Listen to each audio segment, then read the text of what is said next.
안녕하십니까. 시니어 플라자에서 고전 철학을 강의하고 있는 이공찬이라고 합니다. 자, 오늘은 제가 지금 나가는 과목이 맹자라는 지금 텍스트인데, 이 맹자라는 사상에 대해서 오늘은 좀 한번 얘기를 해볼까 합니다. 사람들이 맹자 하면 제일 알고 있는 게 이제 성선설 이런 걸 얘기를 하고 있는데, 사실 맹자는 자기가 실질적으로 그 시대에 나와서 뭔가를 이렇게 해보려고 주체적으로 이렇게 하던 사람은 아니었다는 거예요. 그 당시에 이단이 아주 많아서 이단을 제대로 바로잡아야 되겠다, 이러면서 하다 보니까 그렇게 됐다, 이런 얘기입니다. 자, 그러면 우리가 맹자가 있었던 시기가 전국시대예요. 전국시대. 그럼 우리가 시기적으로다가 춘추전국 시대 요 시기인데, 요 때가 어떤 시대였나를 좀 봐야 되는데, 요 이야기를 하기 전에 우리는 과거에 대한 이야기를 하려면 역사적인 부분을 이야기 안 할 수가 없습니다. 그런데 역사적인 걸 이야기하려면 팩트에 근거를 해야 됩니다. 쉽게 말해서 기록이죠. 그래서 이 기록이 나오게 된 근거는 뭐냐면 문자가 나오고서부터 그래요. 문자. 그래서 문자는 은나라 때 나오거든요. 은나라 때. 그래서 이 은나라 때 지금 한자의 근간이 되는 갑골문자, 지금 그래서 갑골문자라고도 하죠. 그래서 상형문자입니다. 상형문자. 뼈나 거북이 등껍질에 이렇게 새긴 글자인데, 이게 상형문자예요. 한자의 원형이 되는 거죠. 그래서 이 은나라 때 이제 기록이 됩니다. 기록. 그래서 그 기록을 근간으로 하면 제일 먼저 이제 나타나는 게 뭐냐면 요임금 시대가 나와요. 요임금. 요임금은 출신지가 중원 지역이었습니다. 그래서 우리가 동아시아를 놓고 보면, 이 동아시아는 이렇게 보시면 이렇게 있다고 치면요, 이 동쪽과 서쪽이 무자르듯이 나눌 수는 없는데 약간 좀 달라요. 이게 동쪽과 서쪽이 어떻게 다르냐, 여기는 완만한 구릉지대고 여기는 농경지대입니다. 그러다 보니까 이 지리적인 환경에 따라 사람들이 좀 다른 거죠. 그래서 요 서쪽 사람들은 굉장히 물질을 중시하는 사람들이었고, 요 동쪽 사람들은 정신을 중시하던 사람들이었다. 그래서 물질 문화와 정신 문화였죠. 그래서 서로 다른 문화가 만난다. 근데 만나는데 서로 다른 문화의 장점을 흡수한다. 그러면 이제 이게 문명이 나오는데 그게 황하문명이라는 거죠. 그래서 이 중원 지역에 이제 나타났던 사람이 누구였냐면 요임금이었어요. 그래서 요임금이 세운 나라가 당나라다. 그래서 당나라고 했죠. 그 다음에 이제 요임금이 왕위를 누구한테 주냐? 바로 이 동쪽 지역. 여러분, 그때 동쪽 지역 사람들 중에 근간을 이루고 주류를 이뤘던 사람들이 동이족이었습니다. 동이족. 이 동이족이 누구냐? 바로 우리 조상이죠. 지금 우리가 동이족입니다. 동이족, 족속으로. 그래서 동이족의 근간을 이뤘던 사람들 중에 최고로 훌륭했던 사람이 누구냐면 순이라는 사람이 있어요. 순. 그래서 이 요임금이 왕위를 아들이 아닌 순한테 넘겨주면서 요 세운 나라가 우나라입니다. 그 다음에 요 순임금이 또 왕위를 누구한테 주냐? 우라는 사람한테 주죠. 그래서 세운 나라가 하나라예요. 근데 요 우임금 때부터는 왕위가 적임자가 아닌 아들한테 물려주죠. 아들. 그래서 여기서 아들로서 이제 왕위가 쭉쭉쭉 넘겨갑니다. 아들로서.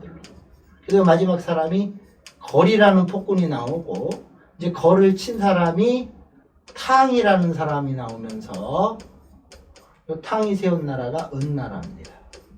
그때 요때 이제 뭐가 나왔다? 글자가, 문자가 만들어지죠. 그래서 요 기록이 지금 이렇게 있는 겁니다. 여기. 그래서 요 또 은나라 때도 왕위를 아들로서 연결되고, 마지막 왕인 주라는 또 폭군이 나오죠. 주라는.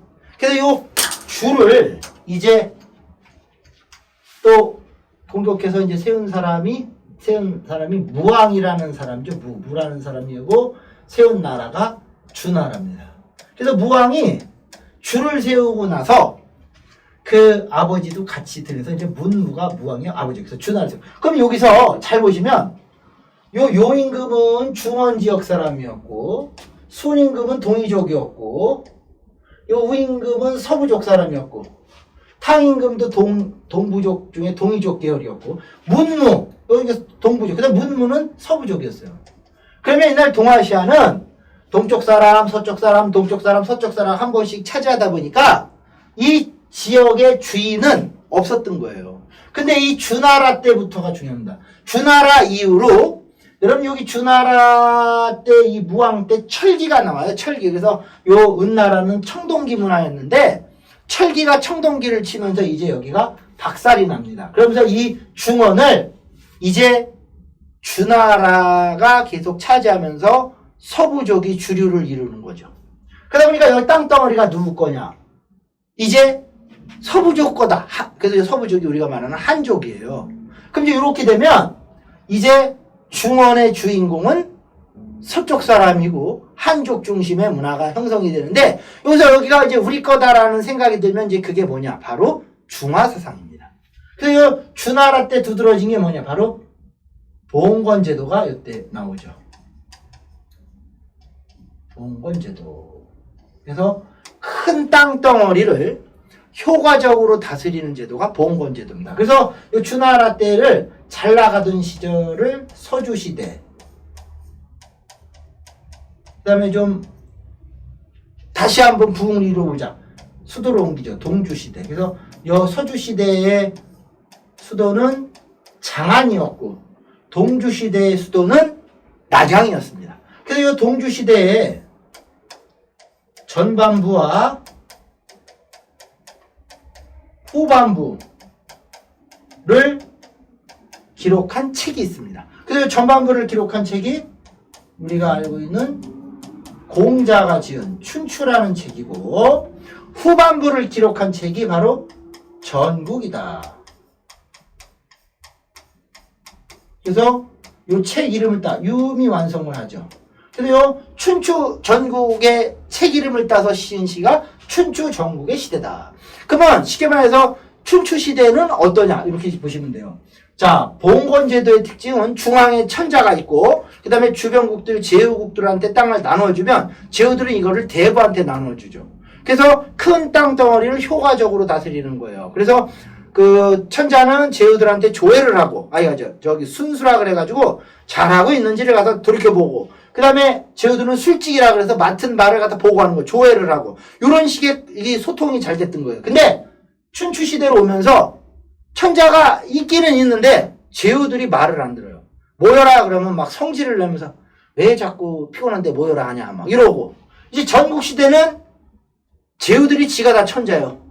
이런 시대입니다. 그래서 그렇다면 이 춘추 전국 시대를 달리 이야기하면 뭐냐면 그 시대를 이끌어 나가는 시대 정신이 결여가 됐다. 그러니까 뭡니까? 굉장히 혼란했다. 그래서 요 춘추 전국 시대 때 요 혼란을 수습하기 위해서 이제 길을 제시하던 사람들이 뭐냐? 바로 사상가였는데 사실 철학가들이죠. 그 대표적인 사람이 많아요. 그래서 그 대표적인 사람들을 우리가 묶어서 제자 백가였다. 많은 사람들이 있었죠. 그래서 그 제자 백가들 중에 그래도 오늘날 어느 정도 성공해서 이렇게 이어지는 사람이 이 춘추 시대 때는 노자하고 공자가 있었고 전국 시대로 오면서는 이제 묵자, 맹자, 장자, 순자, 한비자 이렇게 갑니다. 그럼 이제 우리가 봐야 될 게 누굽니까? 이거 바로 전국 시대 때 바로 맹자의 맹자. 그러면 맹자는 누구 다음에 나왔다 그랬습니까?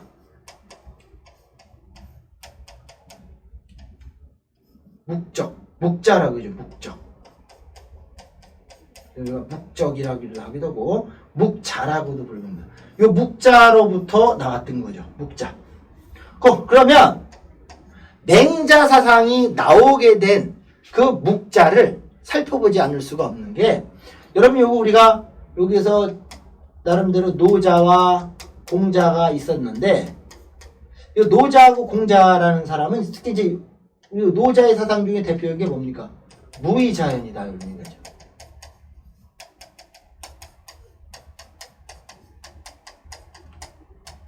이게 뭐냐면 춘추전국 시대는 굉장히 혼란한 시대라 그랬죠. 그래서 그 시대를 다스리는 시대의 정신이 없었다 이렇게 얘기했잖아요. 그래서 요 노자는 혼란이 되고 이럴 때 최고로 좋은 건 뭐냐면 근본으로 돌아가야 된다는 거예요. 그래서 무의라는 건 아무것도 안 하는 게 아니라 욕심을 안 부릴 때 그 마음은 자연스럽다. 그래서 무의자연을 들고 나가다. 근데 욕심의 맛을 본 사람들한테 이 무의자연 이야기를 하면 먹히질 않았던 거예요. 그래서 이제 그 뒤에 공자는 인간이 욕심이 있다는 것을 전제하고 그거를 전제하에 이야기를 시작하죠. 그래서 공자의 사상은 사실 부작용이 없었어요. 그런데 욕심이 많고 목적의식이 강한 사람들한테는 이제 어필하지 못했던 거죠. 그리고서 이제 등장한 게 바로 전국시대 때 이 묵적이라는 사람이 등장합니다. 묵자. 묵자는 이 춘추전국 특히 시대의 특징은 그렇잖아요. 끊임없는 전쟁이 계속되고 싸움이 일어납니다. 그럼 이제 사람들은 제일 피곤한 게 뭐냐면 이 전쟁이라는 거예요. 우리는 전쟁 세대가 아니기 때문에 전쟁이 어떻다라고 이야기를 하면 그냥 영화나 아니면 뭐 책을 통해서 아니면 자료집 이런 걸 통해서 봤을 때 아니 뭐 똑같이 아니죠. 그때 당시 전쟁은 지금도 마찬가지지만 엄청난 공포와 혼란 그리고 배고픔의 시대였다. 그래서 이때 묵자가 전쟁이 없앨 수 있는 방법, 어떻게 하면 전쟁이 일어나지 않는지 그거에 대한 목적을 딱 제시한 거예요. 이렇게 하면은 전쟁이 일어나지 않는다. 그러니까 많은 사람들이 이제 뭡니까? 이거에 이제 환호를 하는 거죠. 야, 뭐라고? 이대로 하면 전쟁이 안 일어난다고? 그래서 이제 많은 사람들이 몰리는 거죠. 자, 그럼 이제 묵적의 사상을 조금 잠깐 봐야 될 게, 요 묵적이 문제가 생겨서 묵적의 문제점을 지적한 사람이 맹자입니다. 근데 여러분, 맹자는요, 동이족이에요, 이 사람도. 쉽게 말해서 우리 조상이라고 얘기하는 거죠. 자, 그럼 이제 묵적이 무슨 사상을 이야기하냐 보겠습니다. 자, 묵적은 끊임없이 전쟁이 일어나는 원인이 어디 있는지 그거를 봤더니 전쟁이 일어나는 원인을 봤더니 사람들이 니꺼 내것 니건 내것 니꺼 내거를 너무 챙기더라는 거예요. 그러면 그거 없이 모두 똑같이 사랑해라. 그래서 겸해라고 합니다. 겸해.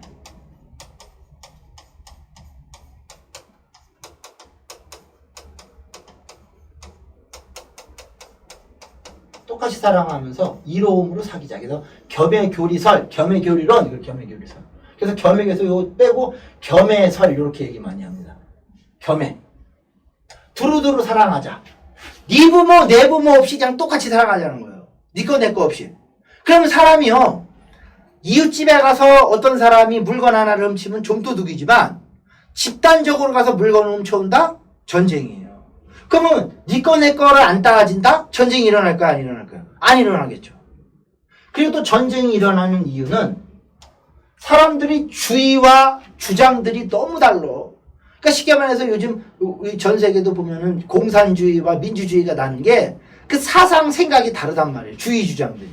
그럼 주의 주장을 하나로 통일하자. 그거를 상동이라고 합니다. 상동. 상동. 그래서 요 어떤 사람 하나의 의견을 딱 들어서 요거를 따르면 싸움이 안 일어난다는 거예요. 그래서 요게 뭐다? 하늘의 뜻이다. 그래서 천지다. 이렇게 얘기했다. 그러니까 사람들이 맞죠? 이게 맞는 거야 막 이랬다고. 그리고 또 전쟁이 일어나면 굉장히 뭡니까? 물자가 부족하죠. 그래서 뭘 강조했냐? 전략을 강조합니다. 전략. 전략을 해야 된다. 그럼 전략을 하는 것 중에 내용 중에 제일 아까운 게 뭐냐? 죽는 사람한테 돈 쓰는 거야. 그래서 절장론 얘기죠. 절장론. 장래를 굉장히 전략해야 된다. 그리고 특히 예술 분야에서 음악 같은 거 이거 이 악기만 비싸지 돈 안 나온다. 그래서 비약, 음악 같은 거 없애야 된다. 비약만, 뭐 이런 비약. 이거 음악 잘못된 거다. 이러면서 또 노동을 강조, 노동. 이러면서 많은 사람들을 이제 끌어모으죠. 그러니까 이제 묵자 사상에 많은 사람들이 이제 뭡니까? 몰려드는 거예요. 그러다 보니까 이제 묵자가 사람도 많고 추종자도 많아요. 그럼 이 많은 사람을 갖다 어떻게 하면 좋을까? 네. 전쟁을 반대한다 그러는데 용병 같은 거를 보내죠. 그래서 돈도 벌고 또 사상적으로 무장을 해 있으니까 자기 사상에 반대 이론을 편다? 무자비하게 박살을 내놓는 거죠. 그래서 그때 당시에 묵자한테 대들 수가 없었어요. 잘못 대들다가는 큰일 납니다. 그러다 보니까 이제 사람들이 무슨 여러분 우리가요 이 순수한 사상은 목적이 있으면 안 돼요. 목적이 있는 순간 그 이상을 뛰어넘을 수가 없습니다. 그래서 제가 좀 뭐 이설이긴 한데 왜 우리나라에서는 그 노벨상을 못할까? 노벨상이 목적이라고 이렇게 선을 그어 놓으면 그 이상을 못 넘는다고요. 근데 오늘날 만약에 장영실 같은 사람이 또 나왔다. 그건 노벨상을 그냥 타겠죠. 사실 그 노벨상이 뭐라고 그거를 만들어 놓냐는 거죠. 의미가 없습니다, 사실은. 그래서 목적은 굉장히 위험하다. 그래서 이제 이런 이야기를 하면서 많은 사람들이 이제 묵자한테 달려들죠. 자, 묵자의 사상이죠, 묵적. 근데 이게 잘 보면 이 묵적의 사상이 오늘날 공산주의와 많이 비슷해요. 사회주의랑. 그래서 중국에서는 묵자를 성인이라고 이야기를 하는데 우리나라에서는 묵자를 성인이라고 얘기를 하질 않습니다. 그냥 이단이다 이렇게 얘기해요. 왜냐면 생각이 좀 다르니까. 자, 그래서 이제 맹자가 보니까 많은 사람들이 이제 이 묵자를 추종하면서 달려들더라는 거죠. 그럼 이거 가만히 두면 되겠어요? 안 되겠어요? 이거 문제가 심각해질 것 같다.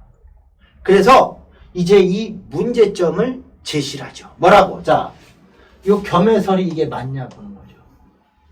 네 부모, 내 부모 상관없이 뭐 똑같이 다 사랑하자?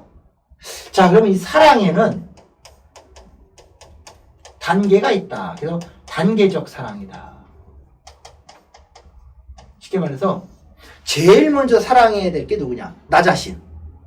그 다음에 내 부모, 내 가정, 이웃. 이렇게 확대가 돼야 되는 거예요. 쉽게 말해서 나 자신을 사랑하고 내 가족을 사랑하고 이웃을 사랑하는 것이 전 세계적으로 확대될 때 이 사랑은 부작용이 없다. 내 부모도 돌보지를 않으면서 유기견 밥을 주러 다닌다.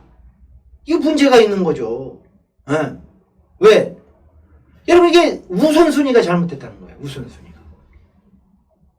근데 내 부모도 사랑하고 그 사랑이 이제 만물, 생물에까지 미쳤다? 아, 그건 상관없어요. 근데 그게 아니라 기본이 안 되면서 그걸 한다? 문제가 생긴다. 하면서 이제 묵자에 대해서 공격을 하죠. 그 다음에 두 번째. 상동론. 요것에도 얘기하죠. 자, 윗사람의 이야기를 무조건 따라라. 근데 잘 보세요. 이건 리더가 제대로 된 이론을 이야기해서 앞으로 나아가면 문제가 없는데 선장이 잘못됐다? 그럼 그 선장 말만 들으면 배가 어디로 갈까요? 산으로 가겠죠. 예를 들어 원양어선을 탄 선장이 자 서해바다나 아니면 동해안에서 출발을 해가지고 참치를 잡으러 가자 깃발을 올리고 있는데 잘못해가지고 저 아리수 어딨냐 저기 경인 아라뱃길 거기 들어오면 참치는커녕 배가 좌초가 되죠. 큰 배가. 그래서 리더가 잘못되면 이제 문제가 생겨요. 독재가 나오고. 그래서 이거 잘못됐다. 그 다음에 이제 요거 한번 보자. 자, 전략 중에 이제 절장론 얘기했는데, 그래서 묵자가 그런 얘기, 맹자가 그런 얘기를 해요. 자, 그래서 그 묵자들은 장례를 어떻게 지냈냐면, 아껴야 되니까 부모님이 돌아가시잖아요. 그럼 그 부모님들을 거적이나 이런 데 이렇게 멍석 같은 데 말아 산에다 그냥 버렸어요. 그래서 동물이 뜯어먹고 이런 걸 봤다고. 그러니까 지나가다 자기 부모가 승냥이나 뭐 이런 것들이 뜯어먹고 땅강아지가 퍼먹고 막 이러는 걸 보면 사람은요, 그 아주 험한 걸 보게 되면 가슴이 갑자기 움찔하는 거죠. 식은땀이 나고. 그래서 자기도 모르게 부모님을 땅에다 묻는 거 뭐냐면 안 보이게 이렇게 묻어놓은 거예요. 그럼 묻어놓게 되면 마음이 뭐예요? 그나마 편하겠죠. 그럼 이제 땅에 묻는데도 나름대로 룰이 있다는 거예요. 룰이. 어디다 묻어야 될까요? 기왕이면 양지 바른 곳에. 그리고 건조하고 좋은 흙땅에다가 지르게다 묻을 필요 없잖아요. 그러다 보니까 이제 장례라는 문화가 나왔던 거고, 음악은, 예술은, 여러분 맹자는 그래요. 이 예술이란 건 뭐냐면 사람이 가지고 있는 순수한 마음이 있다. 요 천심의 마음이 자기도 모르게 좋아서 흥얼흥얼거리면 노래고, 자기도 모르게 발이 스텝을 밟는다. 춤이고, 이것이 그림으로 표현된다. 그림이고, 시로서 나온다. 시예요. 그러니까 인간 감정의 자연스러운 표현이 예술이다. 문화고. 이거를 부정하니까 이거 잘못된다. 그래 노동을 강조한다. 여러분 노동 중요하죠. 전략 중요하고. 근데 어느 정도죠. 죽어나 사람이 노동만 한다고 노동력이 향상이 안 돼요. 왜? 노동이 나오기 위해서는 정신적으로 뭔가 있어야 된다는 거죠. 그래서 이런 얘기를 하니까 이제 뭡니까? 묵자 사상이 흔들리기 시작하죠. 쉽게 말해서 뭐요? 와야 됩니다. 그러면서 이제 누가 등장하냐? 바로 요 문제점을 지적하는. 그러니까 맹자는요, 그냥 이야기한 게 아니라 묵자 사상이 반박을 못하게끔 조목조목 지적하면서 이 세상에 등장하죠. 그래서 이제 맹자가 나오는데, 사람들은 맹자 사상 그러면 공자의 도를 이었다. 사실 이게 맹자가 공자의 도를 이었다 이렇게 얘기하는 이유 중에 뭐냐면, 자, 공자의 제자이면서 손자가 자사라는 사람이 있는 자사. 자사의 제자의 제자가 맹자란 말이에요, 이 사람이. 그러니까 공자랑 한 150년 차이가 있어요. 그러니까 공자의 도를 손자인 자사에서 또 제자에서 자기가 제자니까 맹자는 스스로 공자의 도를 이제 이었다 이렇게 얘기가 되는 겁니다, 이게. 근데 맹자는 요 세상에 들고 일어나서 나오려고 한 게 아니라 요 묵자 사상이 2단이라는 거죠, 2단. 여러분 2단은 뭐냐면 한쪽으로 치우친 거예요. 바로 뭡니까? 이 묵자 사상은 지극히 물질적인 부분에 문제가 나오는 거죠.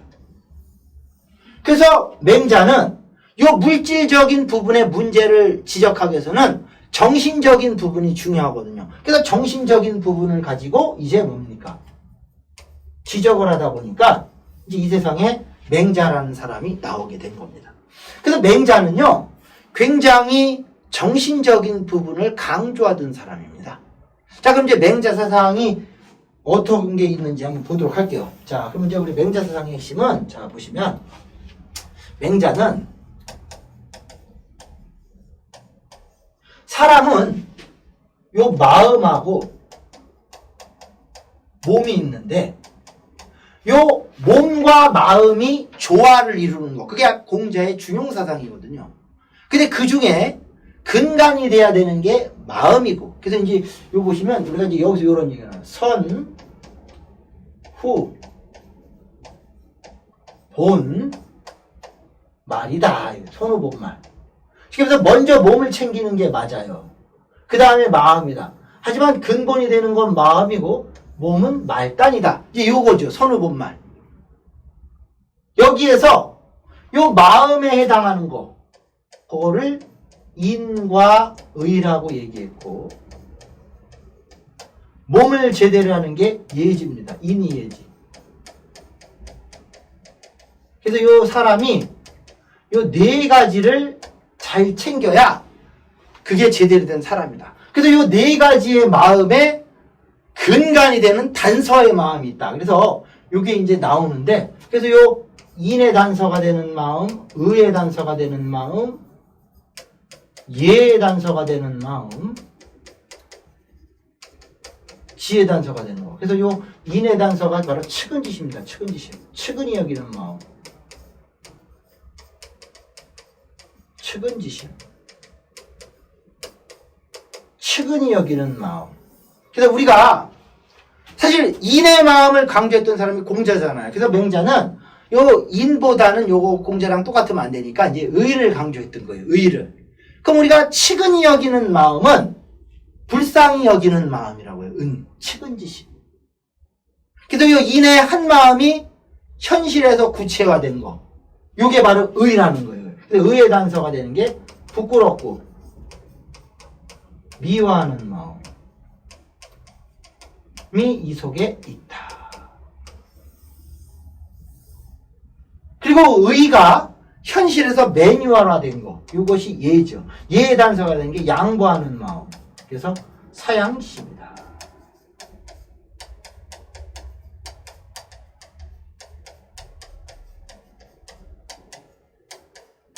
지혜 단서가 되는 거. 시비지심. 시시비비를 가리는 마음. 자, 요게 사람이 있는데 요 네 가지의 마음이 뭐냐, 요게 바로 사단이다. 이렇게 사단.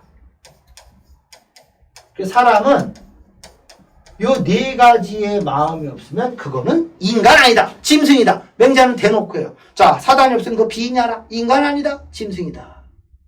그래서 요 사단의 마음을 확충하는 거. 요 마음을. 그러면 결국 인간은 요런 마음이 근간으로 깔려있다. 그게 바로 성선설인 거예요.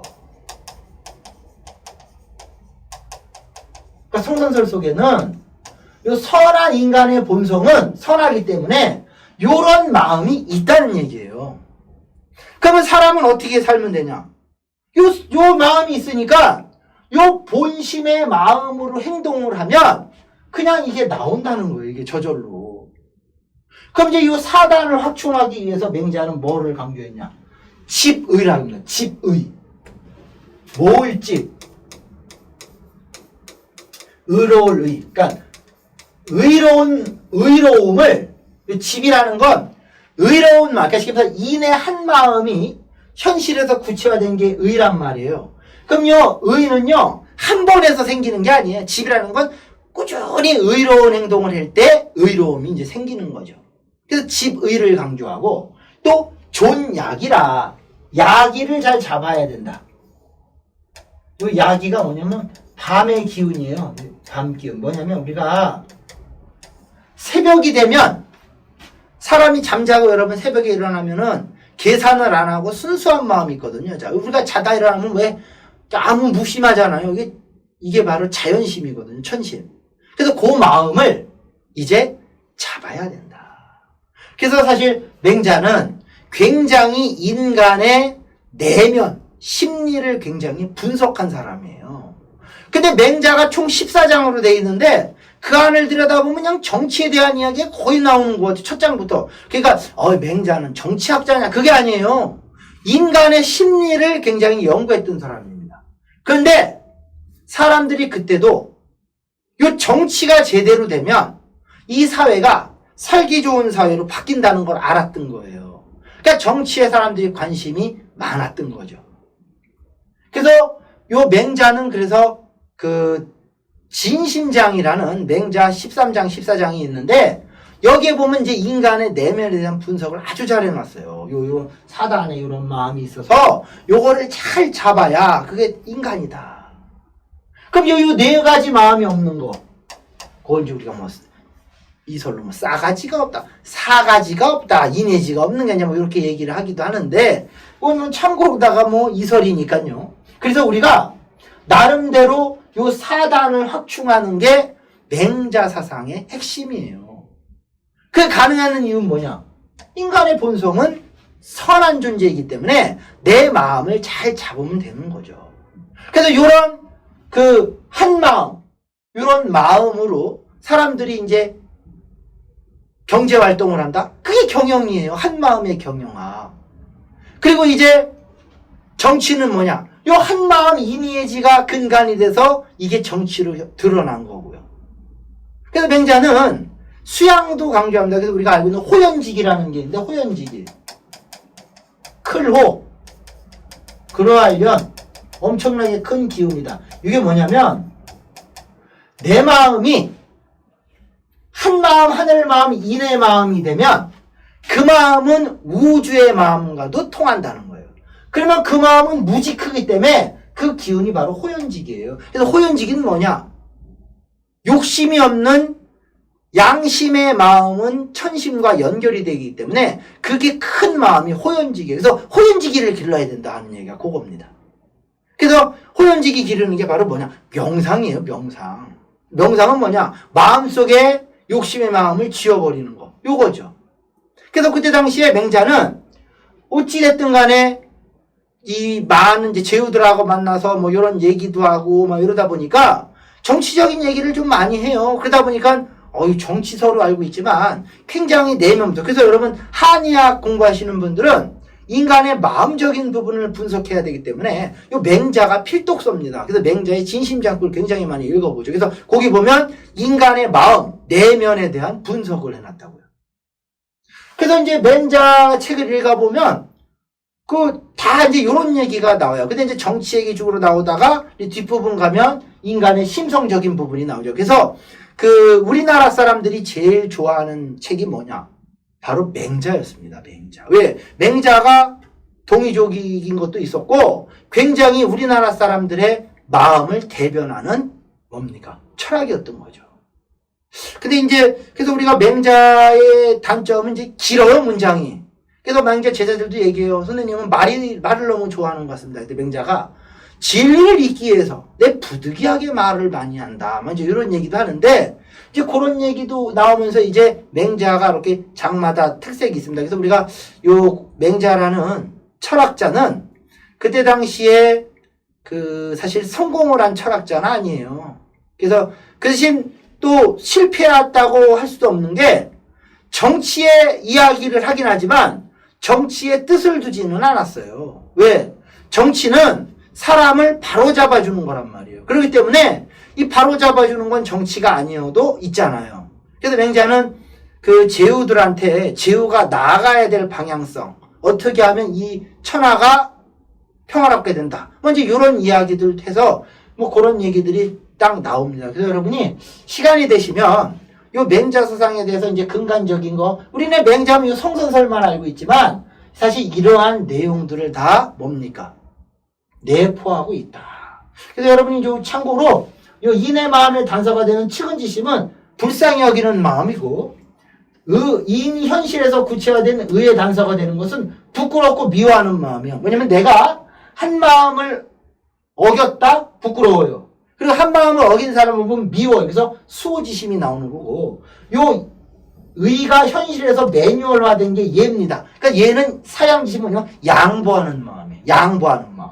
그리고 요 지는 뭐냐? 시시비비예요. 딱 보면 이게 양심인지 욕심인지를 아는 마음.